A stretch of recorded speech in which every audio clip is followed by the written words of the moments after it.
Britain की राजधानी London में 15 यूरोपीय देशों ने पुतिन को सीधे युद्ध की धमकी देकर पूरी दुनिया को तीसरे विश्व युद्ध में धकेलने का काम कर दिया है।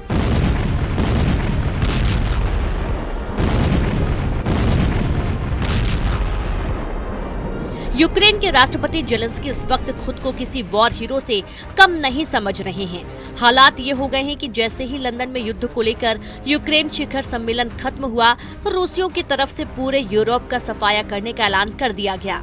यहाँ तक कि अमेरिका के राष्ट्रपति ने साफ कह दिया कि अब अमेरिका यूक्रेन का जंग में रत्ती भर साथ नहीं देगा। अमेरिकी मीडिया ने ट्रंप सरकार के टॉप अधिकारियों के हवाले से दावा कर दिया है कि पूरे यूरोप में तैनात अमेरिका के 20,000 सैनिकों को वापस बुला लिया जाएगा।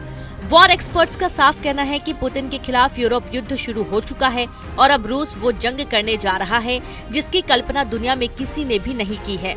आप भीषण जंग का इसी से अंदाजा लगा सकते हैं कि अकेले यूक्रेन को ही ब्रिटेन 5,000 एयर डिफेंस मिसाइल देने जा रहा है ताकि रूस के तूफानी हमलों से बचाया जा सके। हम आपको दिखाने जा रहे हैं कि कैसे अब रूस यूक्रेन के उन इलाकों पर कब्जा करने जा रहा है जो अभी तक उसके कंट्रोल में नहीं है। साथ ही हम आपको ये भी दिखाएंगे कि बिना अमेरिकी सहायता और साथ के यूरोप और यूक्रेन रूस से जंग कैसे जीतने का दावा कर रहे हैं।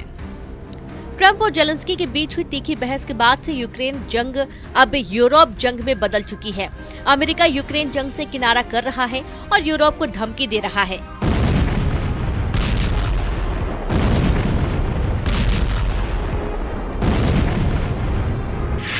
कि पुतिन से सीधा युद्ध यूरोप का विनाश कर देगा। हालात ये हैं कि रूस से सटे देशों में भारी संख्या में यूरोपीय देशों के टैंक, सैनिक, मिसाइलें, बख्तरबंद और रॉकेट ब्रिगेड पहुंच रही हैं। इधर पुतिन ने पूरे यूक्रेन पर भीषण हमले कर दिए हैं क्योंकि रूस को एहसास हो चुका है कि यूरोपीय देश अब किसी भी कीमत पर यूक्रेन जंग नहीं रुकने देंगे।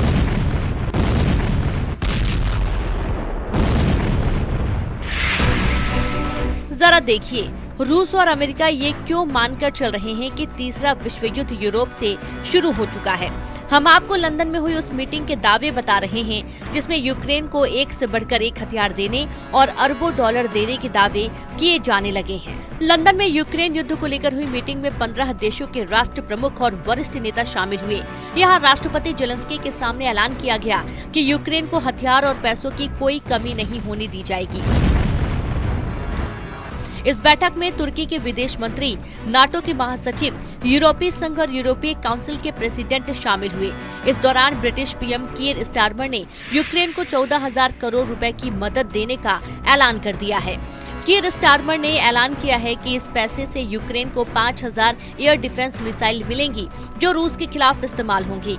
स्टारमर ने कहा कि यूक्रेन के लिए ये मिसाइलें ब्रिटेन के बेलफास्ट में बनाई जाएंगी। एक दिन पहले पीएम कीर स्टारमर ने जेलेंस्की को 24,000 करोड़ रुपए का लोन देने की बात कही थी। ब्रिटेन, फ्रांस और जर्मनी रूस से मुकाबले के लिए यूक्रेन को तैयार करने में जुट गए हैं।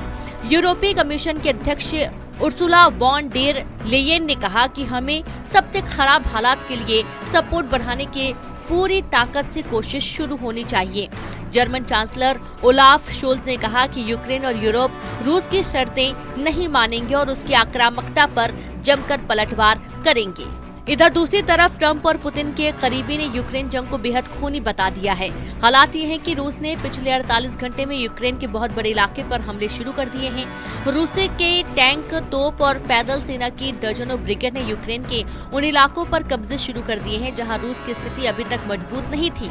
अब रूस को भी एहसास हो चुका है कि राष्ट्रपति के आदेश पर अमेरिकी सेना यूक्रेन की मदद नहीं करेगी। Institute for the study of war यानी ISW ने अमेरिकी अधिकारियों के हवाले से एक ऐसा सनसनीखेज दावा किया है जिसने यूक्रेन के होश फाख्ता कर दिए हैं।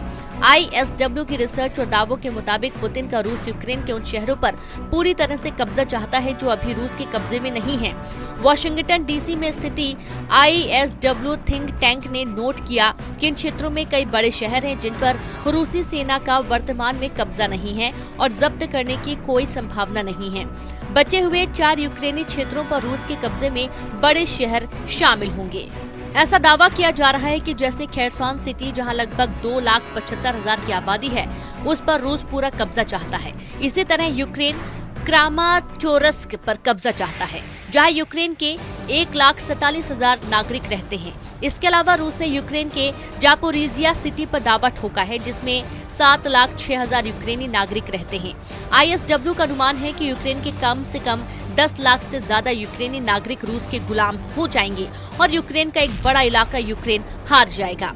यही वजह है कि रूस के खूनी हमले और यूरोप पर मंडराते तीसरे विश्व युद्ध के खतरे को देखते हुए कई नाटो और यूरोपीय देशों ने चेतावनी दी है कि अगर रूस से जंग करनी है तो आखिरी युद्ध करने को तैयार हो जाओ।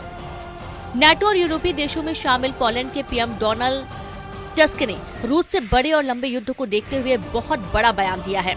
पोलैंड के पीएम डोनाल्ड टस्क ने साफ कहा है कि यूरोप में साहस की कमी से जूझ रहा है। यूरोप में 50 करोड़ यूरोपियन जो 30 करोड़ अमेरिकियों से क्यों मदद मांग रहे, ये वाकई यूरोप के लिए शर्मनाक है। हम 50 करोड़ यूरोपियन 14 करोड़ रशियन से अपना सुरक्षा के लिए अमेरिका का मुंह क्यों ताक रहे हैं। अगर अभी भी यूरोप ने रूस से मुकाबला करने का साहस नहीं दिखाया तो यूरोप का वजूद खतरे में पड़ जाएगा। पोलैंड के प्रधानमंत्री डोनाल्ड टस्क ने दो टूक कहा कि पश्चिम देश पुतिन के ब्लैकमेल के आगे नहीं झुकेंगे। लेकिन इधर कुछ यूरोपियन और नाटो देशों ने यूक्रेन जंग में रूस के खिलाफ युद्ध करने का विरोध शुरू कर दिया है। यूक्रेन के सपोर्ट के मुद्दे पर यूरोपियन यूनियन के अंदर भी दरार नजर आ रही है। स्लोवाकिया के प्रधानमंत्री रॉबर्ट फिको का कहना है कि वो यूक्रेन को आर्थिक और सैन्य तौर पर मदद नहीं देंगे। यूक्रेन कभी भी सैन्य ताकत के दम पर रूस को बातचीत के टेबल पर नहीं ला पाएगा। हंगरी के प्रधानमंत्री विक्टर ओरबान ने भी जेलेंस्की के खिलाफ अमेरिकी राष्ट्रपति ट्रंप का सपोर्ट किया है। व्हाइट हाउस में दोनों के बीच हुई बहस के बाद उन्होंने ट्रंप को मजबूत और जेलेंस्की को कमजोर कहा है। अभी तक की स्थिति को देखते हुए साफ कहा जा सकता है कि रूस से सीधी जंग करने से पहले ही यूरोपियन यूनियन और नाटो में भगदड़ मचना शुरू हो गई है। लेकिन रूस इस मौके को अब खाली नहीं जाने देगा। ये तो तय है, वो यूक्रेन भी जीतेगा और यूरोप को भी रौंदेगा। इस दौरान देखना होगा कि राष्ट्रपति ट्रंप पुतिन के जंगी एक्शन पर क्या रिएक्शन देते हैं। फिलहाल अमेरिका यूक्रेन और यूरोप का जंग में साथ अब किसी भी कीमत पर नहीं देगा, ऐसा लगता है। The war, but you're saying you don't want a ceasefire. I said to you, I want a ceasefire. With guarantees. Because you get a ceasefire faster than an agreement. Ask our people. You're playing cards. Serious. You're gambling I'm the with the lives president of in millions of people. You're gambling with World War III. And what you're doing is very disrespectful to the country, this country. You're not in a good position. You don't have the cards right now. With us, you start having cards. Right now, you don't. You're playing cards.